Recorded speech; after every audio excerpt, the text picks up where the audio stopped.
Well, joining me now are our guests. In Busan, South Korea, we have Sean O'Malley. He's a professor of international studies at Dongseo University. In Washington, D.C., Greg Scarlatiu, he's the executive director of the Committee for Human Rights in North Korea. And in Beijing, we have Aina Tangen, a senior fellow at the Taihe Institute, a non-profit think tank. A warm welcome to you all. Thank you for joining us on Inside Story, gentlemen. Now, obviously, there's plenty to discuss, but I do want to start with the practicalities of the agreement. Now, one of the big ticket items we're talking about is these regular deployments of a US nuclear submarine to South Korean waters, South Korean harbors. But correct me if I'm wrong, if a US nuclear submarine is at a South Korean harbor, I believe it's too close to actually target North Korea. Sean, is this then really just for show? Well, thank you. Yeah, in some sense, it is for show. It is a show of commitment and resolve from the United States that they too have the capability, much like North Korea has tried to demonstrate lately, of submarine launch ballistic missile capability, and that they will deploy it to the peninsula if necessary. And it makes for a strike on North Korea that could be a surprise or unanticipated. The United States, of course, would not launch a surprise attack against North Korea, but it is a warning that the technology is there, and that if North Korea wants to flaunt such technology that it's developed, that the United States can do the same thing, and that it will do so in order to protect its alliance partner. So in some sense, it is more for show. Sure. Sean, you say this is about flaunting technology, but this is also part of the US's extended deterrence policy, right? But for deterrence to work, it's not just about showing your capabilities. You also need to demonstrate your will to retaliate. Einar, does this do that? Not really. I mean, the subs would be better off in an unknown location. Remember, a submarine is a delivery vehicle mostly for second strike. That is, if there is an attack, submarines are supposed to be hidden, and they would follow up. The U.S. can, quite frankly, send missiles to North Korea from mainland America. This is not an issue. Actually, it's strategically a very bad move because North Koreans can park their underwater drones outside the harbors and just kind of follow these nuclear subs around thereafter, also exposing them in a port where they're not going to be able to be retrofitted or they could be resupplied. But they spend about 2/3 of their time at sea, 1/3 in a facility where they do repairs.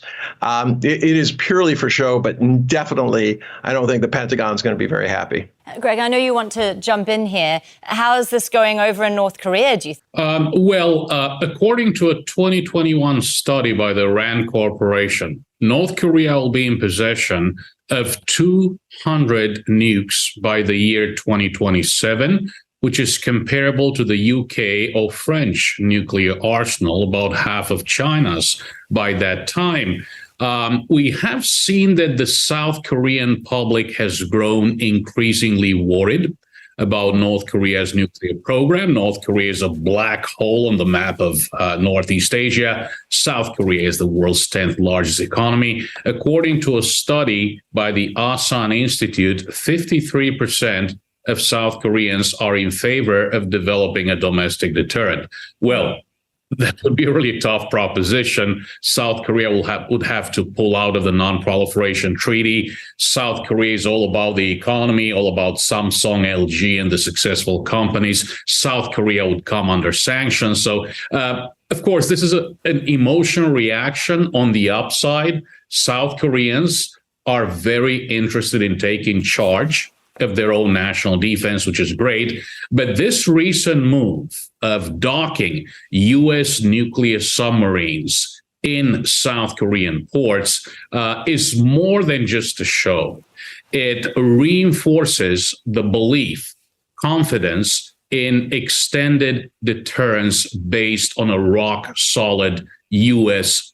rock alliance. And if you look at the Washington Declaration, what it says is that the Republic of Korea has full confidence in U.S. extended deterrence commitments and recognizes the importance, necessity, and benefit of its enduring reliance on the U.S. nuclear deterrent. So this is all about boosting South Korean confidence in the alliance. You said historic meeting, first state visit in 12 years. And this meeting has really been focused on the economy and also on extended deterrence and the alliance. Sure. Greg, clearly this is all about trust. And I want to bring Sean in here because I was also looking at some of the poll numbers. You mentioned a majority of South Koreans are keen to develop their own nuclear arsenal. I mean, some of those poll numbers actually go up to the 70s, like 70% of South Koreans want a nuclear weapon. Now, we've talked about this being a message to Pyongyang. This was clearly also a message to the South Korean public to try to appease them. Sean, does the Washington Declaration do that? I don't think so. I think that for the time being, they're trying to placate a domestic audience here in South Korea that is pushing for an indigenous nuclear deterrent. Those numbers have been going up for the last 10 years here in South Korea. And the majority of South Koreans would rather have an indigenous program than relying on the United States. And I think that in the short to medium term, that interest by the public is going to have to be addressed in something much more concrete than the Washington Declaration presents. Einar, let me throw this to you because I could see you weren't in full agreement there.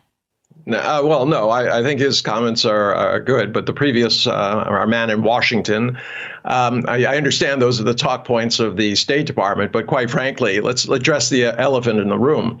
The reason the South Koreans want their own nuclear deterrent is because they don't trust the U.S. There's been a loss. They look at what happened in Afghanistan, Iraq, everywhere around the world. The U.S. is gone. It has not fulfilled its promises. It's walked away from treaties, whether it's Kyoto or Paris or the JCPOA, not the kind of stuff that's going to make people feel that the U.S. is going to honor its commitments. So at this juncture, I think they're saying, well, we have to do this ourselves. And thanks. Now, I'm not in favor of it. I don't think anyone else is. If South Korea gets it, it'll only be a matter of time before Japan and perhaps a whole chain of countries in Southeast Asia decide that they also need to have a nuclear weapon.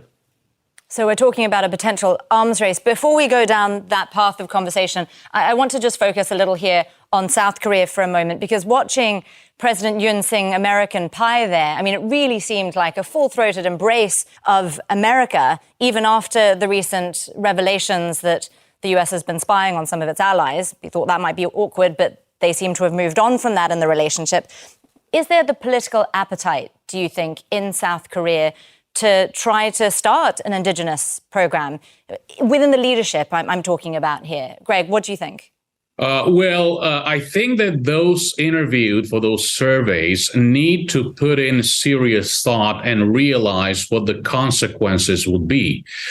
Since 1953, there has been no reason to doubt U.S. commitment to the U.S.-ROC alliance. This is a strong partnership, alliance, friendship, brotherhood, and sisterhood forged on the brutal, bloody battlefields of the Korean War. And despite, as the other speakers have mentioned, what the perception might be about what has happened elsewhere in the world, the commitment to the alliance is rock solid. This is the message that the two presidents are sending right now, President Biden and President Yoon. Extended deterrence surrounding the Korean Peninsula has been an accomplishment of the Biden administration, strengthening that extended deterrence. Sure. I don't know what else or what more the two presidents can do to enhance the confidence of the South Korean public in the U.S. One of the things, Greg, potentially they could do is to put a nuclear weapon on South Korean soil. But President Biden has been very, very clear that they're not willing to do that. Now, that wasn't the case several decades ago. So I'm curious, Sean, let me bring you in here. What's changed? Is this about stopping nuclear proliferation in the region, or is there another? The United States has always said that their primary concern about South Korea having nuclear weapons is that it allows for greater proliferation of nuclear weapons and will lead to an arms race in the region. I'm not sure if that logic actually holds up, but they are not interested in South Korea having nuclear weapons indigenously, and the Biden administration is not interested in putting nuclear weapons here. That said, I think, as we look at some of the poll numbers, and you asked about political will here in South Korea to create a nuclear deterrent, I don't think there is political will to go that far yet. But the numbers do show that the South Korean public, the Global Affairs Council had an excellent survey back in early 2022 that showed that South Koreans, for the primary reasons of a threat except for North Korea, so a threat outside of North Korea, is 55% of the main reason for people believing a nuclear deterrent is necessary here indigenously, mostly probably focused on China. And 26%, the second most popular answer was for the prestige of South Korea. So South Koreans are well aware that they are the only non-nuclear power in the region. Japan has enough plutonium processed that they can have a crash course and have nuclear weapons within weeks. And so South Korea is really on the outs as far as an equal partner when it comes to sitting at the negotiating tables with Northeast Asian nuclear powers. And I think the South Korean public would like that to change. Well, that's interesting you say sitting at the negotiating table, because it felt like one of the big wins for South Korea here was their inclusion in what they're calling this nuclear consultative group to get involved in nuclear planning with the US, perhaps some decision-making, which they haven't been involved in, by my understanding, before. Aina, how big of a deal is that for South Korea? Well, once again, we're talking about a pantomime here. You're going to be involved in what? Nuclear policy is whether you push the button or not. I don't know how to simplify it anymore. But let's look beyond the outside. The U.S. is also pressuring South Korea and other things. China has started a action against Micron that sells about 25% of its total goods, memory chips in China. That's about $15 billion. And Biden had said to South Korea, we want you to put pressure on Samsung and Hynix not to sell to China to make up the deficit. Well, all of a sudden, there's this nuclear talk, this nuclear agreement. This is a president in Korea who has 36% approval rating. I mean, he and Biden have a lot to talk about in that area. And it's also, it's a little odd that it's coming right on the heels of China announcing that they had a very nice phone call with Zelensky after they've been trying to push peace in the Middle East, and the response is we're going to put nuclear missiles somewhere near South Korea. Now, there's going to be a legal case involved in this because the territory, the bays where these submarines go in, these are territorial waters. It's the same thing. It doesn't matter if the U.S. is controlling or not. Those nuclear weapons are going to be in the sovereign territory of South Korea. So I'm sure there'll be some complaint and say that this is in fact a violation of the agreement. Greg, I'll let you jump in here. I know you also wanted to talk about the other considerations here for South Korea, the economic ones, which Aina was also touching on there. Thank you. Let's remember the fundamentals. The reason why there are 28,500 U.S. servicemen and women in South Korea is that on June the 25th, 1950, North Korea invaded South Korea. We don't have a peace treaty in place, just an armistice. Absolutely right. South Korea is an economic powerhouse. The sacrifice would be great, pulling out of the NPT and developing nuclear weapons. That would be borderline insanity. Of course, this is a very emotional reaction. These people in the North are blackmailing us. We're the world's 10th largest economy. Why not have our own nuclear weapons? I disagree with the point that South Korea is the only non-nuclear power in the region. Japan is not a nuclear power. South Korea, of course, also relies on nuclear power and has the capability to reprocess and develop nuclear weapons within about 12 months. Remember, there is still Article 9 of the Japanese Constitution that outlaws the resolution of international disputes through armed conflict. So the price to pay would be great. South Korea is not going nuclear. South Korea and South Koreans are going to be reassured by this state visit by President Yoon to the White House, to the United States, that the alliance is strong, that the United States continues to be committed to extended deterrence, to containing the North Korean threat. Why are we doing this? Because they will have 200 nuclear warheads by the year 2027, because they've just tested Hwasong-18, a three-stage ballistic missile capable of reaching practically probably any point within the continental United States. So the tension is not driven by South Korea or the US-ROC alliance. The tension is being driven by these North Korean provocations. Well, Sean, let me ask you the question there that Greg's alluding to then. Have US calculations, risk calculations in particular, have they potentially changed now that we're seeing increased North Korean capability to hit cities in the continental United States? Well, I think any good military strategist would say that things have definitely changed over the last few years.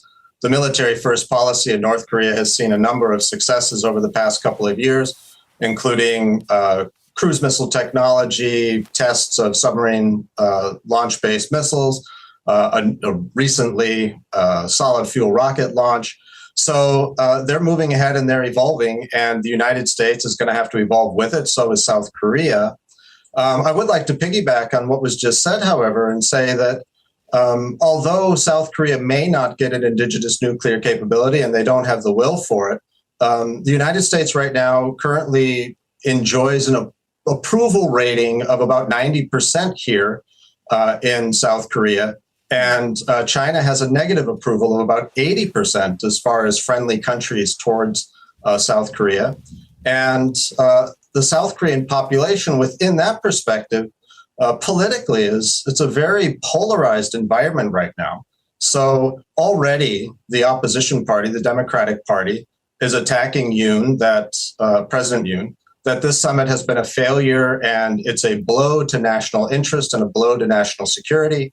And his party, the People Power Party, is saying that it's a great success, that extended deterrence has been strengthened, and that South Korea is in a better position. So I think South Koreans have a lot of soul searching to do, and President Yoon needs to build a consensus over the next few years about what the vision is for South Korean diplomatic policy and foreign policy, because his vision is not really agreed upon yet by the public.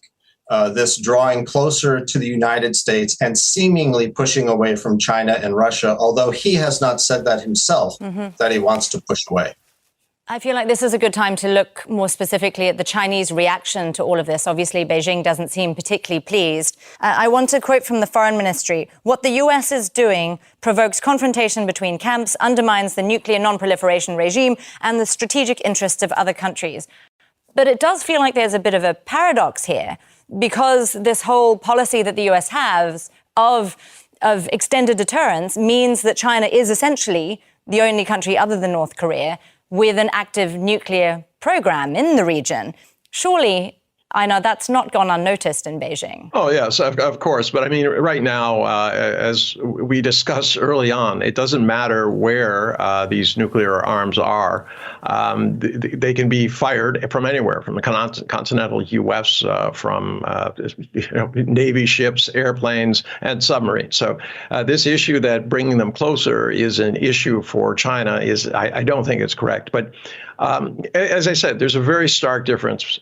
China believes that it's going forward, and it was very noticeable. Very little press time was given to this particular issue. Instead, they were doubling down on what's happening in Ukraine and the fact that Xi is appealing to the Central Asian states to be part of this peace process, trying to assemble a group of unbiased and trustworthy countries that can intercede. So China is going to stick to its idea that pushing peace is far better in terms of appealing to the global South and Central Asia. The U.S. Believes that offering more nuclear deterrence and things like that at a time when the world is already fraught with problems, trust, etc., is going to suddenly help. I mean, I don't believe it is. I don't think any of my cohorts believe that more arms are the answer for everything. It's just like in the U.S. More guns are not the answer. I think we should keep in mind that both South Korea and the United States have stated they are interested in talks with North Korea unconditionally, and that North Korea has not taken them up on that at all yet. And so in a vacuum, the alliance feels they have to take certain positions, and the Washington Declaration is one more evolution of those positions until they can sit down and do more talking with North Korea. Sure, but gentlemen, I also want to point out every president since World War II has said that they're not going to allow another country, especially when North Korea became an issue, to have nuclear weapons. Now we're all sitting here acknowledging that they do have nuclear weapons, that they can hit the United States. Where is the responsibility for this? I mean, it's been failed efforts on both sides that have led to this situation where everybody's in danger. I want to take a pause here because I know you just mentioned a number of presidents have said the same thing. We are talking about a number of potential different presidents dealing with South Korea here. There is a US election next year, and we're talking about the Washington Declaration as if it's going to continue indefinitely, but that might not actually be the case. This could actually all be moot. So, Greg, let me ask you, you're sitting in Washington, D.C., and you're talking to South Koreans and North Koreans. How anxious is Seoul at the moment about a potential change in administration? It is very important to remember that since the end of the Cold War for more than 30 years, we have been dealing with these extraordinarily serious issues. North Korea's nukes and ballistic missiles, the lives of millions are at stake. And it's also important to remember that in order to address the North Korean conundrum, one needs the application of all elements of national power. The DIME, D-I-M-E, diplomacy, indeed, I agree with the other speakers, continues to be important. We need to be open to that. We need to continue to send information into North Korea. We need to continue to empower the people of North Korea through information from the outside world. This information has to be customized based on an understanding of North Korea's social classification system, which is based on loyalty. Military power through extended deterrence is important, and the application of economic power through sanctions is very important. So this has to be a comprehensive package. My organization is currently making an argument for a paradigm shift, a human rights upfront approach, including human rights in the bundle of issues that we address. I do want to bring in Sean here very, very briefly. You're sitting in Busan. How nervous are people there about a potential Trump presidency? Yeah, I think that's a bit of a worry, probably more for economic reasons than the security reasons, however. The economic policies of the Trump administration were a problem. Some of them have carried over into the Biden administration, and South Koreans believe that has hurt them economically. And so I think that's much more important to them regarding a Trump presidency than the security implications. But we'll have to wait and see sort of how that plays out come next year. We will indeed. I imagine Beijing is watching very closely as well, Einar. Is there anxiety over there? Not really. I don't think they see Trump as a viable candidate. He can win the nomination for the Republican side, but it's very doubtful that he'll be able to unite his own party behind him, and additionally get the independents that would be necessary for him to become president. So right now it's shaping up to be not a very great race. It's possible that Trump, seeing that if he cannot win, he'll throw his weight behind another Republican who he does think can win in exchange for pardon. Right now, his legal troubles are really mounting, and it's hard to see that he will escape unscathed.